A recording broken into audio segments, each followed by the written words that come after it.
evening, everybody. Welcome to Tesla Owners UK, sitting down for a relaxed chat with the Zap Map founders tonight. Not what we normally do, but something a bit different, just sort of showcasing sort of a product and service that I think the majority of Tesla owners have either used or heard of. Pretty relaxed chat. I should grab myself a beer and welcome the rest of our guests. So I'd like to introduce you to Melanie and Ben, who are going to come and join us on the screen. Hello, guys. How are you? Hello. Good evening. Hi. Nice to be here. Yeah, great.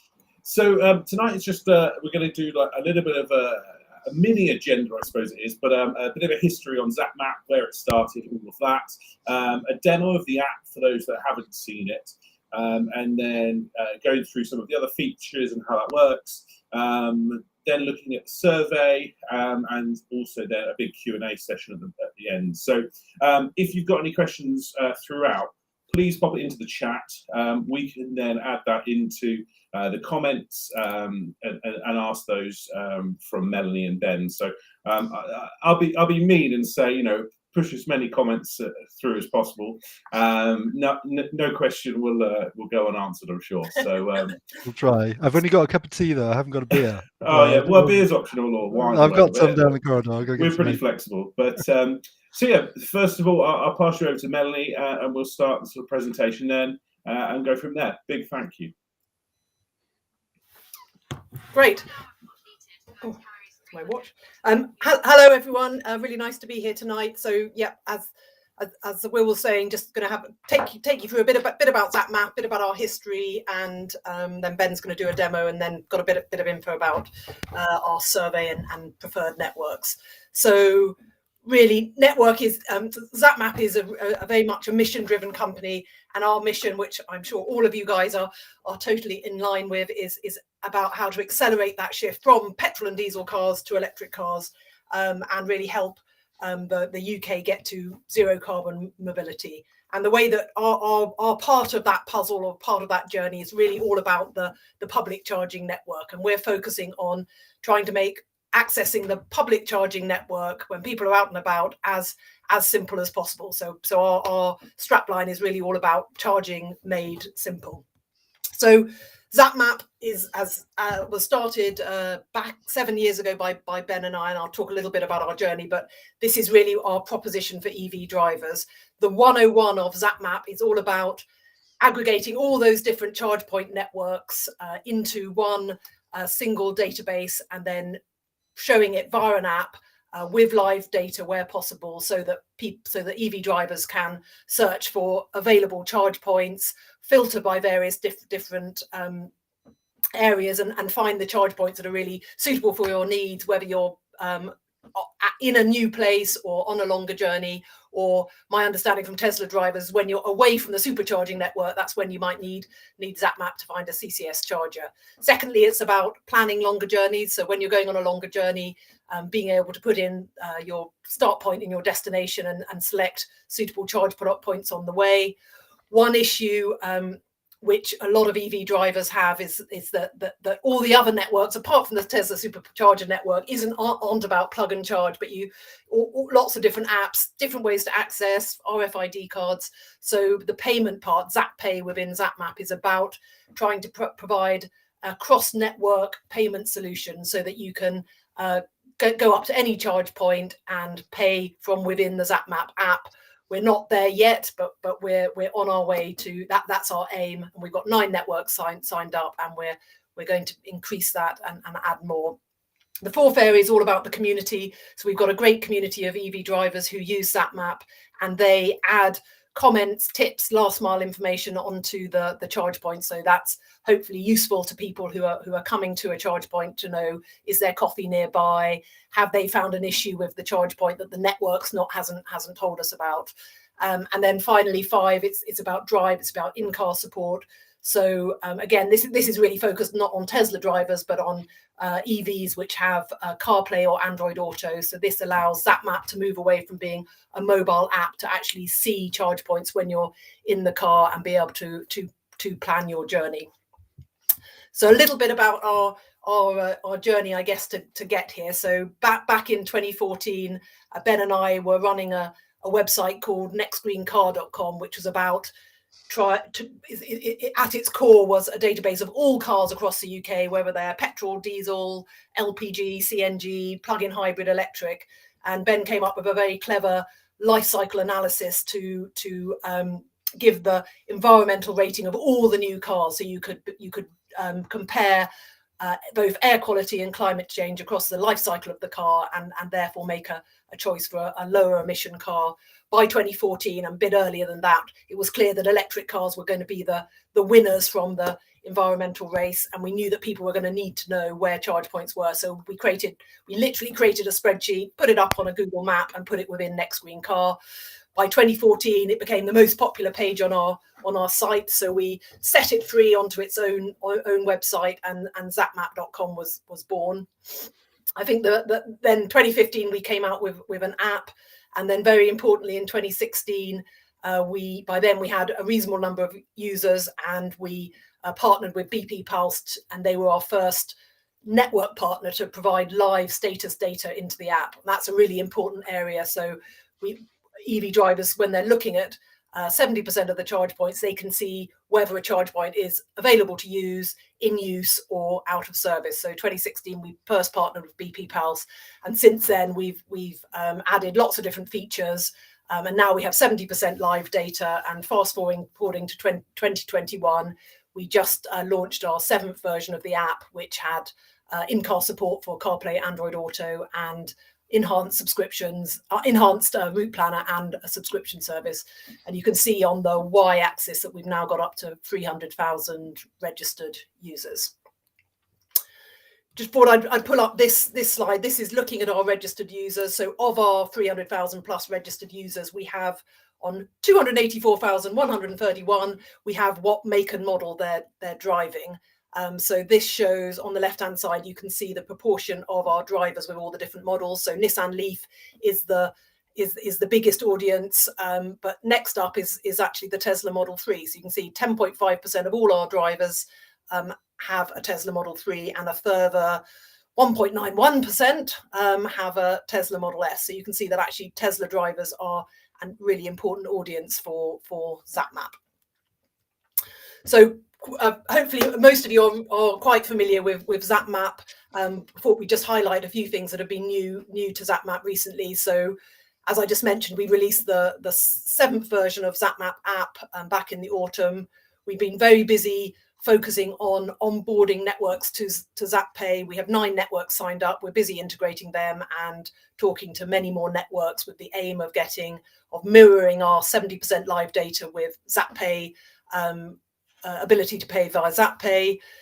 We've also been supporting dealers with our Zap Map dealer portal. So this is, I think, as we move from pioneers and early adopters who typically would go into the showroom and know more about EVs than the dealer salesperson. This is now it's started to change as we're getting towards the mass market.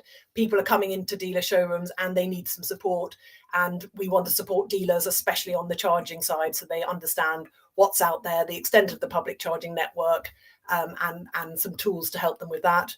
We're also, up until now, we've been predominantly focused on the consumers, on EV drivers driving for leisure, but increasingly fleets are going to be very important, and we've recently announced a partnership with FleetCor's All-Star Card. So from, I don't want to commit to a date, but say end of Q1, All-Star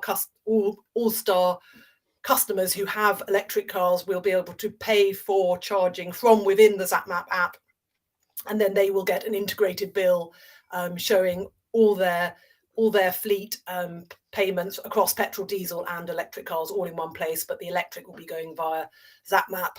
And lastly, but not least, we won an Innovate UK grant. This is very much Ben's project, so he can chip in here. But this was about building Zap Zero and understanding at a hyper local level the carbon intensity of EV journeys, and we're going to be rolling that into our route planner, so people will be able to find the lowest carbon route, as well as adding things like the cheapest route and the quickest route and yeah, so enhancing our route planner. Yeah, shall I just say a little bit about Yeah, that, because hopefully we're going to attempt a demo shortly if the technical gods are with us, and then currently we've got a route planner, as I think a lot of you will know, currently the route planner we route via the most reliable locations.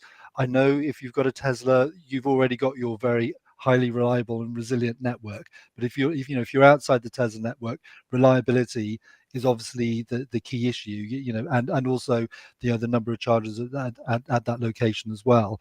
So I think for us, now, as Mel said, now we've focusing on fleets, because obviously fleets are catching up with the consumer market. No Tesla vans as yet, but I'm sure they'll come.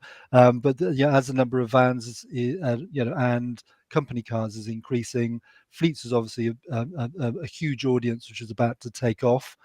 Probably 3 or 4 years behind consumers, or even a little bit more. And so as well as routing via the most reliable locations, as Mel said, we're going to offer the lowest carbon locations as well. And if there's excess renewables on the grid, that could be zero. And we're working with some of the utilities to provide possibly free charging. If there is no storage, then in principle the grid just needs to dump this free or this energy which is renewable, and it needs to find batteries as wherever it can. So increasingly the automotive market is going to be really important storage for UK and other countries as well, and so Zap Zero also has that sort of infrastructure element as well. But we can come back to that later if in Q&A if you wish. Brilliant, thanks Ben. Yeah, just one final slide before Ben goes into a demo mode. Wanted to highlight some of our new features within 7.0. So all of our core proposition of search, plan and pay share remains free to all, but in 7.0 we've added enhanced subscriptions for some enhanced features, and we've got two different subscription levels. We've got Zap Map Plus, which provides we've had a lot of feedback from our users seeing what they would ideally want, and we've added some of these features here. So enhanced filters, for example, you can see the screenshot on the right hand side. We had a lot of EV drivers saying, great, I use Zap Map, I know where my charge points are, but what I really want to do is see where the new charge points have been installed, either in my local area or to a place where I typically travel, so that then I can identify them. So this is an example of one of the enhanced features. You can filter to see the new charge points, and the screenshot on the right shows all the new CCS rapid chargers which have been installed in the last 30 days. Other additional filters are things like being able to identify locations which have got more than 3 chargers on them. So you can go to sort of mini hubs and feel more confident that when you get there that there will be a available charge point for you. And then Zap Map Premium, it also allows you to save unlimited route plans, save unlimited user filters, add unlimited EVs, and it also provides in-car integration with Apple CarPlay and Android Auto. So happy to take any questions on that later. Ben, I'll pass over to you now for a high-risk live demo. Yeah, we're going to try Twitch. It'll be fine.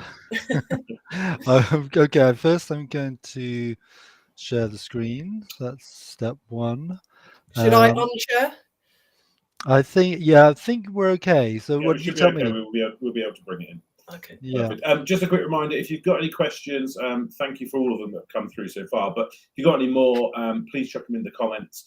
And once the sort of presentation part is done, we'll jump into Q&A. So yeah, thank you for that. Lots of some good questions coming through. So Melanie, you might want to read through them, because some technical ones, I think. Oh, okay. Great. Can you see my screen? I've got a screen mirroring tool. Yes, we can. We can see the Let's view. Really, we've got. I'm on Windows 11, and I've got the moon is in the background, but I'm gonna leave the moon there. So, I'm just gonna set up the mirroring, because I'm going to be using the live app. Bear with me a second. I don't know if anyone watched the SpaceX launch today. which went well. So I'm keeping the space theme going. Right. I missed that. So I know Okay. So can you see my yes, my app there? Great. Oh, the moon's disappeared. Okay, it's still there. Cool. So I'm going to essentially open up the live app. This is iOS. It's opening. It's going to be a little bit slower than normal because I'm on a home connection, and it's obviously we're on the call as well. But I did test it out a little bit before and it did work. So what we're going to do, we're going to dive into the app, and I'm just going to really give you a tour of the core functionality. Really, you know, there may be some people in the audience haven't used Zap Map, so just make sure that you know what the core features do. You know, a bit of a whistle stop tour, but every now and again I'll just point out some of those new features that Mel's talked about, part of the subscription. And I think it'd be really interesting. You know, we'd really want to hear your views about the current app, but also, you know, how does it look from a Tesla perspective? Because I know that, you know, when you've got a Tesla and you've got the supercharged network, you have a slightly different you know, list of priorities from non-Tesla drivers. But so what I'm going to do is let's dive into the app. Now, if you look down on the bottom menu, you can see we've got the map is in orange, and you can see essentially if you remember that we had that slide, search, plan, pay, share, drive. A lot of those functionalities essentially on that bottom menu.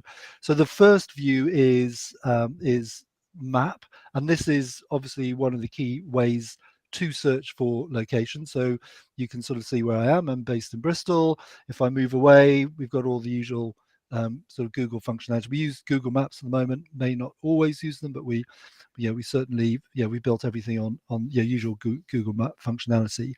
So, you know, when you come, we've got all the basic search features. I've just pressed the search button. If you wanted to check by a postcode, it's everything you would expect in a search platform. It's got the right road. This is our office, and there you go. So you can see our local charger that's actually an Instavolt here. I'm just going to press on that marker there. So there's the basic search, the map and the search, which is on the top right. And then when you press on the marker, you get what we call the place card, and that's where you start getting the information that you might want if you're heading for this particular destination. This is one of my favorite units because it's an Instavolt and it's reliable. So that's where I go, and our office is on that red marker, so it's not too far away. And then once you found a place and you're happy with this, if you like, this headline information, which is obviously the location, but you can see we've got the 4.5-star rating there. Those are user ratings. You know, as most platforms have, a user ratings, and essentially, you know, our 300,000 registered users are submitting user ratings and supporting each other by pointing out, you know, the good and the bad locations, and that's a key feature. But also on the place card, we've got the network and the number of charge points, the number of connectors too. And then if we push that up, then we go into more information. We've got information on the devices, more about the connectors, more about the pricing, and I think one thing we right from the beginning, we've been very keen to focus on really high quality information on the connectors for obvious reasons, but also the pricing and the facilities and the if you like the context. So if we press on info, then we get more information about restrictions and facilities. And if I press on chat, then we get the there you go, there's me going perfect. That was the other day. So we get, we've got our community helping each other in the way that they, I mean, we have such an engaged audience. It's great to see, and essentially it feels like we've built the platform, the audience has come, and a lot of the value of Zap Map is let's say there's 300,000 registered users. So I'm just going to come out of that particular location, just come back to the other search features. So I'm going to move on the bottom menu just over to list. So we've got a list view as well, and this orders this is centered on where you are. So actually, it's because I've moved the map. You've got the Southfield services at the top there, and so it's like a different way to search if you're in a new area. And then I'm now going to move to the top left to show you the filters, because this is where a lot of the magic happens. A lot of the hard work has gone in developing Zap Map, but I think this is where a lot of the added value comes. So when it comes to looking for the type of location that you want, it's all about the filters, essentially to find your way through what is quite a complex sort of complex infrastructure. So we won't go through all of this, but just some key issues. So if you're on a longer journey, you'll obviously probably want to look for a rapid or an ultra rapid. So I've just pushed the slider, so we're focusing for higher power units. We can look for particular networks that we like or dislike. We can opt in and out. We can do location types. It may be that you're looking for, say, a accommodation, hotel, or retail car park, and we do a lot of tagging of the information. So when the information comes in for the networks, we check it, but then we tag a lot of information in order to make it more usable. Payments. You can search for free to use Zap Pay that Mel's mentioned. We can come back to that a little bit later. And then there's some key additional features that only we have, like the user rating, multiple devices. This is all in response to user requests. And as Mel showed on that last slide, the new devices in 30 days. So if I was to look for those, we can apply. Let's go back to the map. And then this should show a live view of all the new ones around Bristol in the last 30 days. So they're up in the north there. So just finishing off with the filters, just as far as the demo is concerned, I'm going to clear all those filters, and I'm going to go to probably what's the most important one for you as Tesla owners. So I've pre-selected in the account Tesla Model 3, so I can tick Tesla Model 3, and what it does, it looks for locations that have the connectors that a Tesla Model 3 could use. So essentially, this is only going to show you the locations you can use. So we've taken all the other filters off. I'm just waiting for them to come back. Oh no, I haven't. I've taken. You've left the new one, haven't I? So I'm going to go back into the filters. Hopefully, there we go. So I'm going to untick that. I'm going to do a clear. Let's try that one again. Live demos are always the worst. Yeah, they always get you. I'm going to clear this. I'm going to come out. Let's try again. It's definitely got confused. Let's look for high power Tesla Model 3. There we go. Yeah. So we're not just looking at new now. So I've actually gone for the rapid and the ultra rapid that are usable by the Model 3. So essentially these are CCS. But what we've done is we've in the database for each make and model, of which there are quite a few now, we've made sure that we've tagged them with the right connector types. So you've got that sort of functionality. And again, the list views show the same. So just again, a quick tour. We're going to have a look at some of the other parts of the platform. I'm going to click on the routes now, which is bottom center. This is our route planner, and you can see that there's one that I did earlier, one I prepared earlier. I'm just going to show you how we work through that. Now essentially, I know Tesla has a very powerful route planner, and essentially we are definitely working in the same direction of making it as simple as possible. Simplicity is the key. I think you'll agree with digital platforms. It's nice to have all those additional controls if you want them, but simplicity is probably the best place to start. So here, let's imagine we were in Bath, center of Bath, and let's say we wanted to go to Carlisle. We do have other options. I'm just going to go through the basic steps. Hopefully you're seeing this. We've got a Google route. We can add waypoints, but we're just going for the simple route for now. We confirm the route, and there it's confirming all these calculations are based on that Model 3. We always take the WLTP EV range. We always knock it down a bit, dependent on conditions and road conditions as well. And then you can see you've got the three options in front of you there. You've got auto route, suggest charges, and show all charges. So we've got different modes of creating a route. Some users want to see options where they, close to where they need to charge, that suggest charges.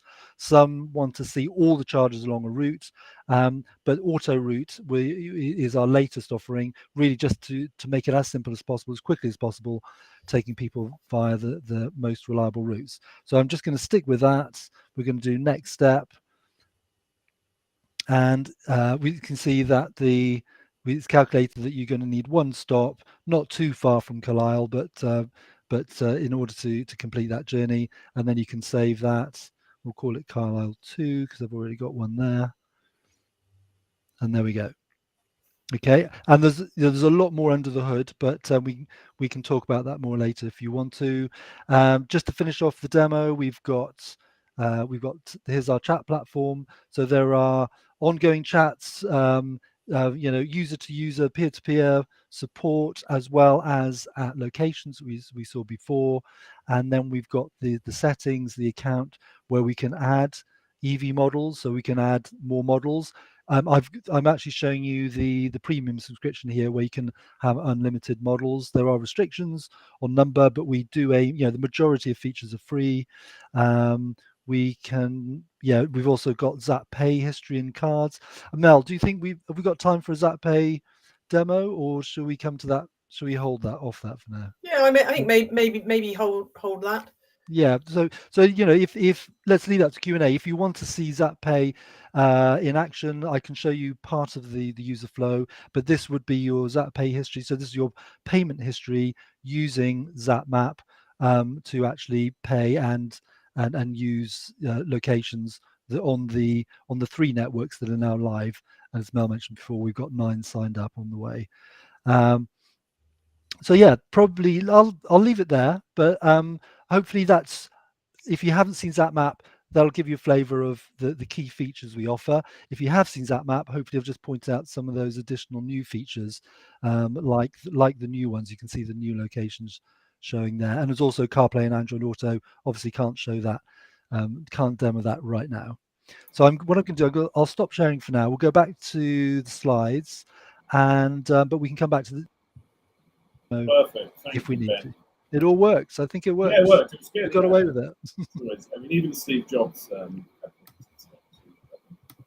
Perfect. Thank you for that, Ben. So just another shout out for more questions coming in. I've got quite a few though. Was there any more of the presentation? I just had one more slide sure. on our network survey, just so that might stimulate a bit of discussion, if that would be helpful. Yes, definitely. Can you see this slide? Yes. Yeah, great. Okay, so every year we do a annual Zap Map annual survey to our EV drivers, and the most recent one we did was in November, and we asked all sorts of questions, and the full survey will be out soon. But one element that we focus on, because we know it's a very important area, is understanding EV drivers' thoughts about the different networks and satisfaction on the different networks. So that's a key question that we ask. We ask people, what networks do you use regularly? And the ones that they use regularly, we then ask a series of 5 questions in terms of how satisfied are you overall with the reliability, with the cost, with the speed, with the amenities. And then we crunch the numbers and come out with a network ranking, which we put out in the press, and there gets quite a lot of feedback. I think it's our 4th year we've done it. I have to say the years 1, 2, and 3, Tesla Supercharger network came out first. This year we took a slightly controversial, I don't think it's that controversial, but we took the decision to take Tesla out because it's not really it's not an open network for all drivers. So so you know, the Tesla Supercharger network is number 1 because it's plug and charge, it's everything everyone wants. It is the gold standard. But this year we decided to take it out, and the top 3 networks that were not Tesla were Instavolt, MFG EV Power, Instavolt, who I'm sure you all know about, is they're rolling out rapid chargers, typically in pairs. They're rolling them out in McDonald's, Starbucks, and lots of other locations. MFG EV Power is a company which runs franchised fuel forecourts. So it runs Shell and BP and Texaco garages, but it owns them, and so it can put its own small charge point hubs at those service stations, and that they've been doing a really good job in the last year. And we've actually got a couple that just rolled out in Bristol, which are great, which have got, I think, 450 kilowatt chargers there. So they came in second. And then Osprey, another great rapid only charging network, which has a whole network of chargers across the UK, particularly at Marston's pubs, but is also rolling out at other locations, came in third. So the things that people liked were there's generally more than one charge point in that location. Reliability was really good, contactless payment, and located in great places. So that was the top three. At the other end of the scale, we had at the bottom came the Ecotricity Electric Highway. So those are the rapid charge points which are at the motorway services, which have been bought by GridServe, so they don't belong to Ecotricity anymore, but they haven't yet been upgraded to the new GridServe chargers. So yeah, unsurprisingly, they were at the bottom. They're poor reliability, especially on the CCS connectors. Then there's Charge Your Car, owned by BP Pulse, pretty much a legacy network as well. I think in patches it's okay, but it's a lot of those rapid chargers were installed 6, 8, 10 years ago and now really need to be upgraded. And then BP Pulse came in third to last. And they've actually got a great network, but in some of their chargers need to be upgraded, and I know they're doing a lot of work on that. So I think there should be a big change in BP Pulse over the next year, but at the moment not considered reliable. So I guess in terms of the link with Zap Map is that as Ben showed you, you can use the filters and both select or deselect select your preferred networks or deselect your non-preferred networks, so that you don't even have to go to those more unreliable charge points, and or use the Zap Map user rating to identify chargers which are frequently used and people are adding comments and giving feedback on. So that was just all I wanted to say really about the survey, and yeah, time for questions. Perfect. Great, thank you very much. So we have quite a few come through. So I guess number one is why are Tesla data? Why is the Tesla data not on the app first? So when you say sorry, I should make that a lot clearer. So why is the Tesla live data of individual superchargers not on the app? Yeah, I mean it's clearly it's something we would love to add to Zap Map, and if anyone from Tesla got in touch with us and enabled that to happen, we would integrate as soon as possible. We have relationships with all the, or not all, but the vast majority of the other charge point networks, and really we have a relationship in which we pull in the live data, we add on logos, we promote, give them really good visibility, provide back to the network any chats or any comments on the network so that they can use that to improve their service. So we see it very much as a really good data exchange. And yeah, it's a shame. So if anyone here can put a bit of pressure on Tesla to say why not add live data to Zap Map, yeah.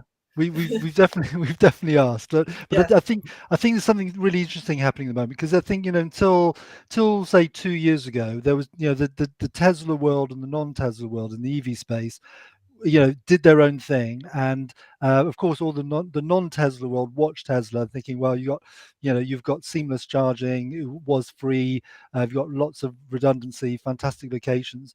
But essentially the Model 3 has changed all that, because with the move to the CCS connector, and also, as we know, in other parts of Europe, some of the supercharger locations are being opened up to non-Tesla users. So I think over the next couple of years there's going to be a mixing of the Tesla and the non-Tesla experience, and I think we're hoping that the attitude of Tesla to sharing data will change, because we've seen it change in other networks. Initially, it was like, we're not sharing any data.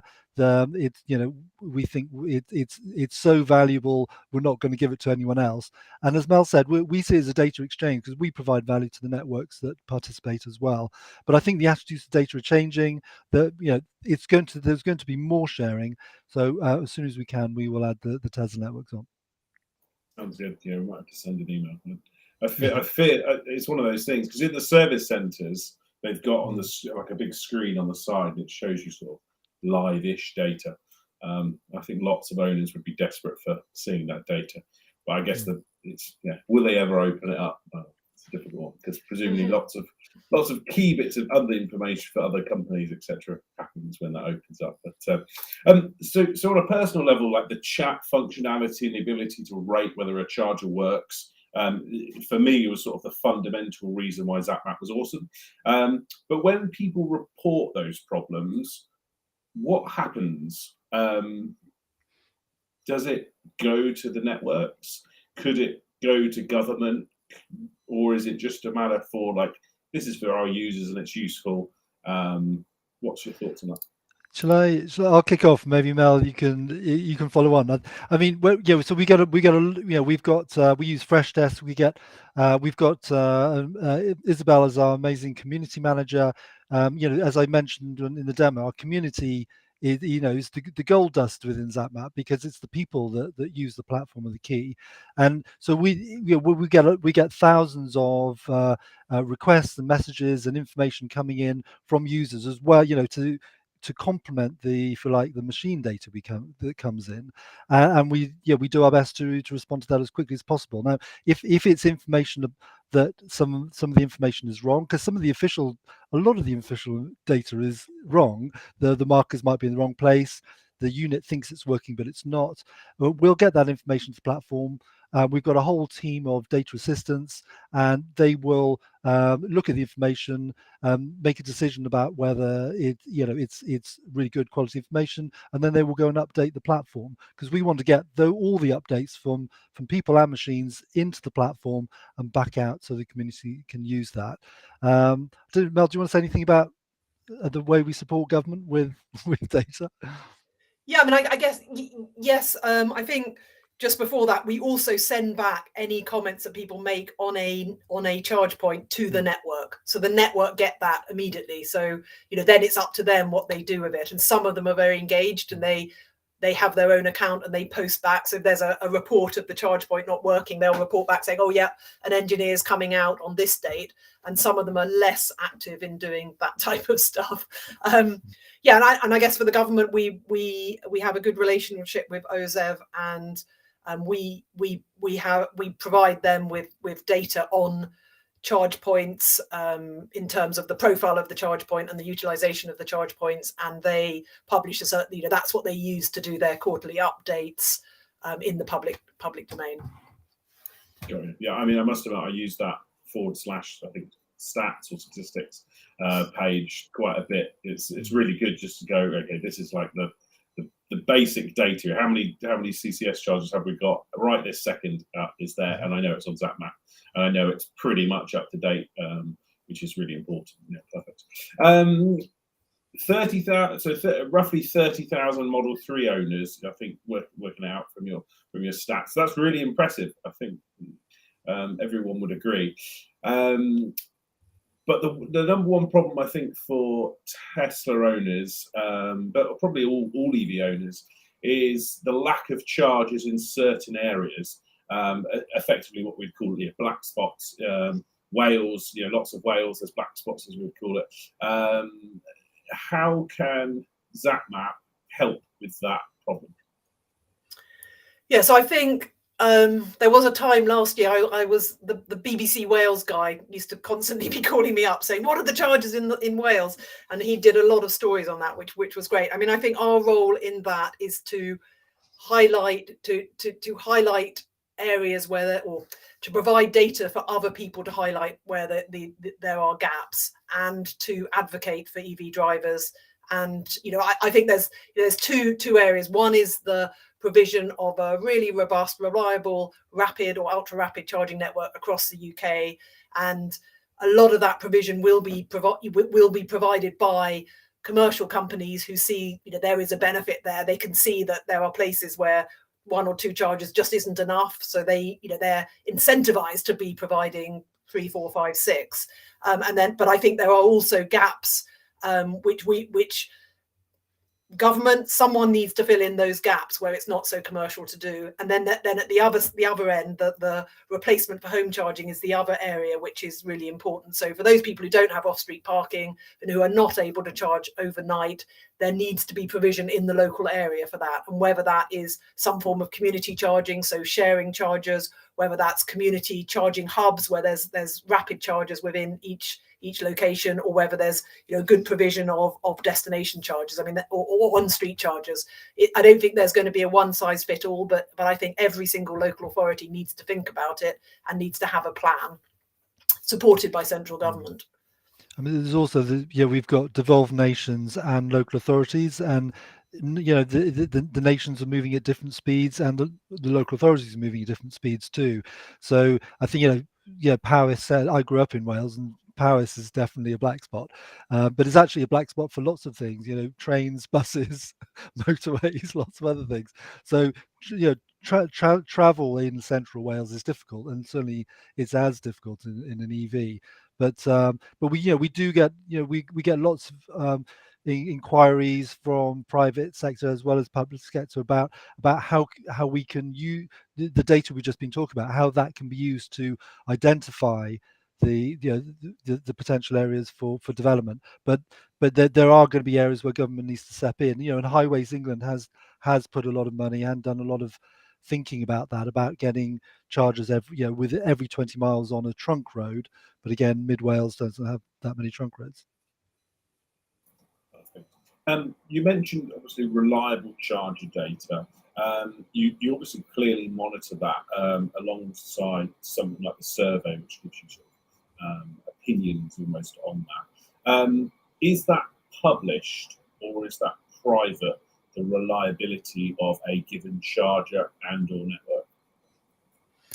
Yeah, so in terms of the reliability of a specific network, where the contracts we have with the charge point networks, we absolutely wouldn't be able to publish individual, actually how much or percentage downtime or that type of stuff. So we use the a proxy of that for people posting their successful charges or their out of service. And I can see in the chat they're saying charger comments have a negative bias, and I think that's right. You're much more likely to report a charger that's out of service. Five times. We've quantified it. It's 5 times. So we think it's 5 times more likely. So we do take that into account in the algorithm we use to create the user rating. So no, we don't do percentage uptime at a particular charger. So what we do is we provide the numbers to government. We do our annual survey. We put in the user ratings. We allow users to add their comments. But we are considering whether we could put in the public domain sort of high level reliability figures and sort of see people can then track that over time themselves. For me personally, I don't want to hate on a particular network, although if you read the comments below you, there's clearly several that stand out. But for me, I do now, I untick those ones. I say there's no point me doing that, because it's either a faff where I've got to download an app, or I've got to try and sort this payment issue where I can't just tap a card. So is there the ability to, there is obviously the ability to select that. You don't want certain networks, but I guess the question is, could you say I only want to view chargers that have a reliability score of 90% of the time they're working? But we're actually sort of migrating our user rating. So we've got currently we've got this algorithm, but at the end of a Zap Pay, if you pay using the app, at the end it just says, can you rate this experience? And the user can interpret that any way they like, but you give it a 1, 2, or up to 5 star, and over time that will actually take up the user rating. So if whatever type of problem, payment, connectivity, uptime, downtime, bay filled by iced, whatever it is, if there are problems there, it will be reflected in that user rating. So our user rating does a lot of the heavy lifting. I mean, we behind the scenes, we are tracking the utilization on a number of networks, but for obvious reasons, if we publish that data, the networks wouldn't share anything at all. So we have to treat that data very sensitively. But we do averages and highlight at across the sort of 12 UK regions, what the averages are, and again that is used by government and others to do their sort of strategy and strategic thinking, think about where investment should go. So the next isn't really a question, but it says, would be good if the app could show which charger a comment was about in the chat tab of the site. Does that make sense? Or yeah, so on the, I saw that comment, and on the app you can put your comment to a particular device, and you can see comments on a particular device, but maybe that's not clear enough if that question's coming, so we can look at that from a sort of UX. Yes, because I was going to say, when I did one yesterday, when I added a comment on that charger, when I click it on the map, that comment shows. So whether that maybe wasn't clear on that, but okay, maybe if not, it's maybe a bit of bit of feedback. In the demo, I was just showing the general chat. When you dive into when you open the place card and go into the information, that you can add a comment or read comments on each device there. So maybe that come in the demo, but we'll certainly take that away. You can see it on a location level, or you can see it at a device level. I think there is sometimes people find it difficult if there's 5 chargers to know which one they are charging on. But so I think that's typically the first one in the list has more comments on it. Got it. Lots of feedback, sort of saying, I use it and love it. Thank you. So that's great to see. Plans for Europe? Anything you can tell us? Well, can I go? Yes is the answer. We're actually just going through an investment round at the moment. Any investors listening, give us a call in the morning. We definitely want. Well, we're actually outside the UK. We're in Republic of Ireland already. Little bit. We have we have data with ESB and others. We have the data came through. So we are in Republic of Ireland. So it's a little bit fortuitous, but we do have our strategy is definitely to go to Europe, to Northern Europe, and possibly to the States as well. So we're definitely not limiting ourselves to the UK and the British Isles. We do want to go further afield. But as I say, we're going to go through our investment round, build the team, get ready to do that. But we will do that before too long. Watch the space.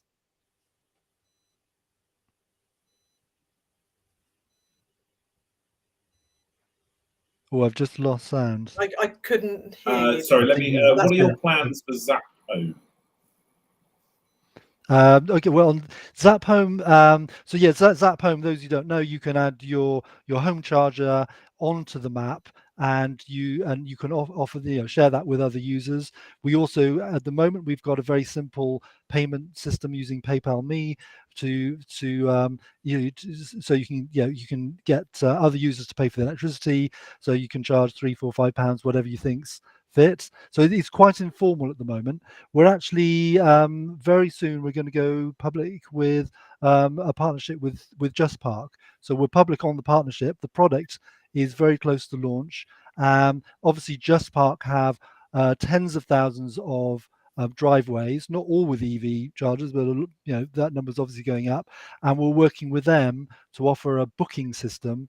And then Zap Home users will have 2 options: either to go direct, just sort of pure and simple on Zap Map, or add their home charger to Just Park, and we'll import the data.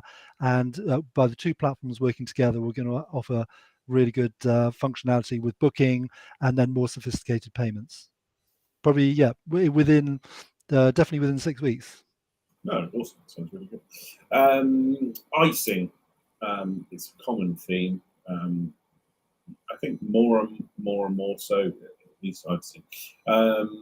How can we minimize icing, but also cut other EVs that plug in and stay plugged in for too long, effectively?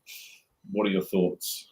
Anything Zap Map can do, or is it just a learning Yeah, I mean, I think it's definitely a big bugbear with EV drivers. I mean, I'm quite a supporter of the overstay charges. I think that definitely concentrates people's minds. And we've got our icing button, so you can report if something is iced. So we do look at locations. If they're frequently iced, we can then communicate that back to the network. Yeah, but I think partially it's an education piece plus the sort of the carrot of the education and the stick of the networks putting in overstay charges. And on the supercharger network, most of that data on a charger that you're going to is displayed. How many people are bays, etc. How often does your data update? Yeah, I mean, on the dynamic locations, that's where we get live data every 5 minutes. So it's fine. We're thinking about whether to make that more frequent, but 5 minutes pretty much does it actually. It's I think you might want a little bit higher frequency on rapids, but generally 5 minutes is it's a human time, and 5 minutes, if you have to wait 5 minutes, that's not a long time. That's where we're at, 5 minutes. And if it's not live data, so I've gone and pressed I'm charging, how does that work?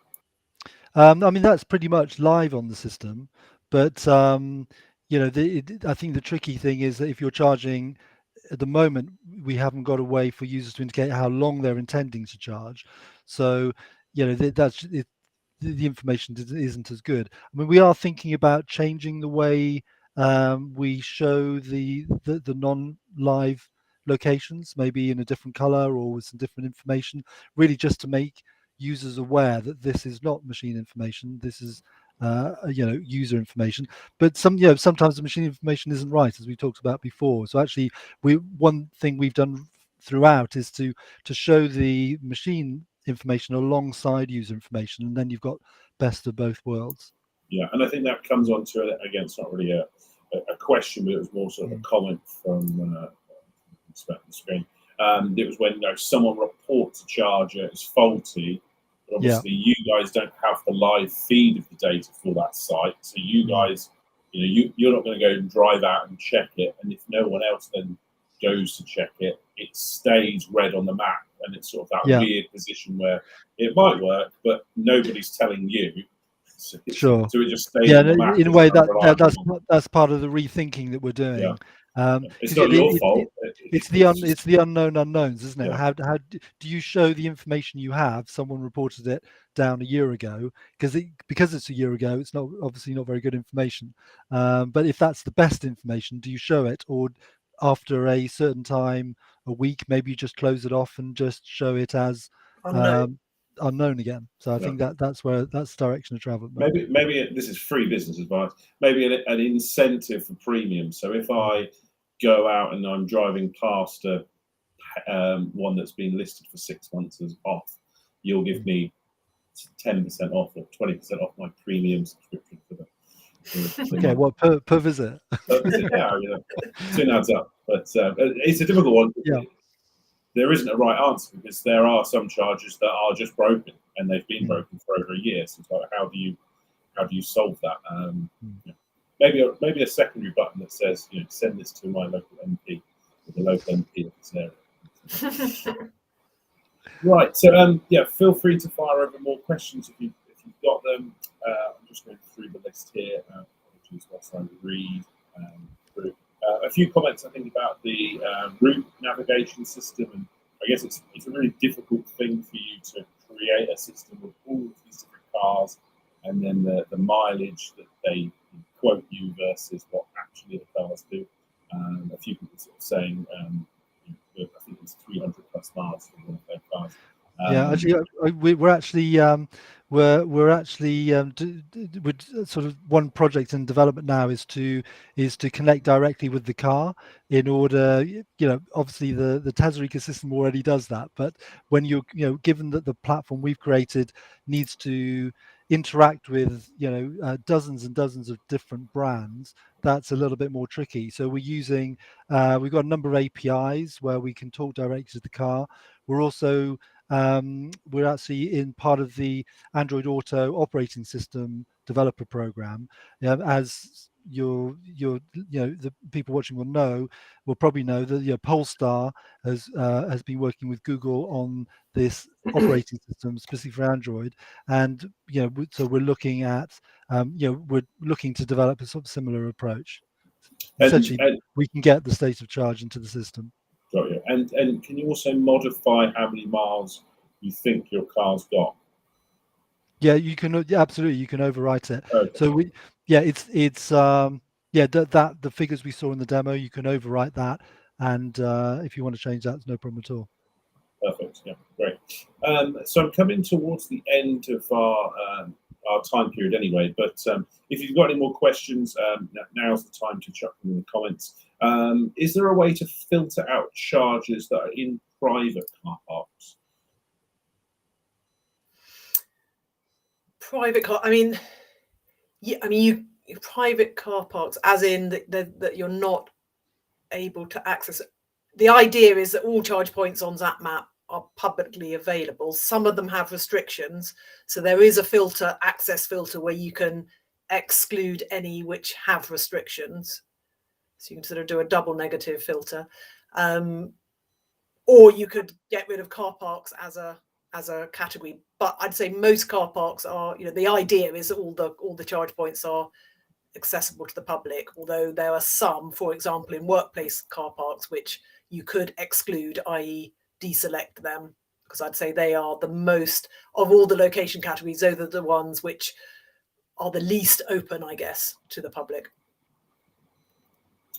Perfect. A couple of questions on sort of how you guys make money, and I know we've touched on those. Is there anything that you could give us a bit more information about how you guys make money, and how this is a free service right now? Yeah, sure. I mean, there are two main ways. So firstly, from the consumer app angle, we've got three monetization streams on the app itself. So which will obviously be growing with the EV market. So one is our subscriptions. So Zap Map Plus and Zap Map Premium are paid for services on either a monthly or annual basis. Secondly, within the app, we have the facility to add ads, so that's something that you don't see if you have a Zap Map Plus or Zap Map Premium. And thirdly, Zap Pay. So Zap Pay, we take a percentage of all payment that's made via Zap Pay. So that's sort of from the app side, and we'll also have facilities for fleets in a similar way. And then in the sort of B2B space, we have excellent databases on the ChargePoint database. We have our utilization, we have EV driver data, we have EV data, a whole load of data which we package up in different propositions and sell to various, or license to various people within the industry. And then we also have our media properties, so we have media revenue via advertising, sponsorship, etc. Perfect. Yeah, that, I think, answers all those questions. How can members of the public get hold of you guys without putting your email address, or maybe you want your email address there, to request features, improvements to the functionality? So the email is support@zap-map.com. So every single email that goes to there is managed by our community team. If you've got great ideas for features, please send them in. We do log them all. I'm not saying they all get, as ever, there's always a long list of developments we'd like to make, but we do really like getting feedback on features, and we do look at them all and think about them.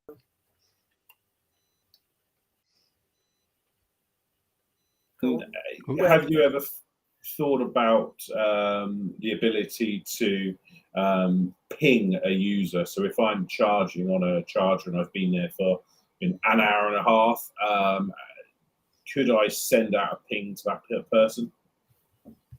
Yeah, I like that sort of the charge bump functionality, and and that's definitely on our wish list. Yeah, I think It's the a problem. it's a long wish list. Yeah, The but I wish- really like it. I like that as a feature that you arrive, someone's charging, you want to know how long are they going to be there? Can you ask them to hurry up? What's the situation? So I think there's a really good use case for that, and it's a great community feature as well. Yeah, I guess the only problem is the inconsiderate people that would block the charges probably aren't on the app. So, Yeah, well, maybe. You catch a number of them, but yeah. Right, just looking through. People telling me my microphone's bad. Sorry, everybody. It should be good. It's a very good thing. Perfect. So I think we come to the end of our questions. Was there anything from your side of things that maybe Melanie, I'll ask you? Is there one thing that you think actually this part of Zap Map is not talked about very often, but is awesome? Is there one thing that stands out, or maybe it is talked about often? And you just think actually this is like the best part of our company? Yeah, I mean, the bit that I like most is the Zap chat. So I love going on to, it's a bit sad, but I like going on to Zap Map, pressing the chat button and seeing the stream on the all comments and seeing people really posting really interesting things and posting information just for other EV drivers, which I think is great, because it's sometimes not everyone wants to do it, but a lot of people do. And I think I know that when new EV drivers come to the platform and come to EVs, it can be a bit overwhelming, just all this information they need to sort of absorb. But both the cafe channel and the chats, we know that people go, wow, it's really been useful. It's great to know that we can get information from other people. So to me, that's my favorite bit of Zap Map. And this is really going to put you on the spot, Ben. What's your least favorite thing? I think you asked me the best one. Oh, I go really mean. Like, what's the one thing that you think actually we're gonna work on this and improve it, and it's going to be better in say 6 months? Yeah, okay. I think it's an easy one because it's really important, and we're doing a lot of work on it. I think that's the in-car experience. The CarPlay and Android Auto. It's the design limitations offered by Apple and Google are very, very tight. And actually, I remember the original designs 5-6 years ago, and they were much more open. But the designs limitations are so limited. A lot of the apps are looking very similar. So we've got better data, but we're really working to improve that experience. And we're working very hard to do that. So that's what we're working on. We'll definitely bring on the next versions later on in 2022. Sounds good. Perfect. Well, a big thank you to both of you for spending the evening with us and going through this. So we've posted up the support email address. And another thing that obviously we've done is a partnership with you guys, but we've not launched it yet. But effectively, we want to utilize the great owners that we have driving their Teslas and provide additional information primarily just for the Tesla superchargers that are on your network. So we've got a survey, a form, I suppose is probably a better description, for Tesla owners to complete with just their tips and tricks for certain locations. Prime example, at Northampton Supercharger, there is a running track that you would not know existed, but we have a little Google map that someone has created, and it lasts about 30 minutes, which is normally about the perfect time. So if anyone's got those sort of random but really actually incredibly useful bits of information, we've got that Google form which we've submitted and posted in the chat below, or within on Twitter, etc. So I guess just sort of a plea from both of our sides, because it helps obviously Tesla owners that are using your feature, your app, but also helps you guys add that extra bit of information, which I think is really beneficial. So I'll quickly do a quick thank you to our key partners for supporting the club, and also a big thank you for everyone that's raised money for our charity of the year, which ends in March. So I think there's a link on the screen. If you enjoy these sort of events, we're all volunteers. We all do this, well, on our side, maybe on the Zap Map side, they get paid. But we do this for the love of our club and also EVs in general. But we also have a charity element as well. So if you can throw a few quid on justgiving.com/Tesla Owners UK. It explains all about our chosen charity of the year, Bondi Shams. Well, we'd appreciate that very much, and it just goes to make these sort of events sort of even more worthwhile for us. So a big thank you to both of you for joining us tonight, and we will leave it there. Any questions, chuck it in the chat for the rest of us, and we'll catch up on that. But thank you, and good night, everybody. Night. Great, thanks a lot.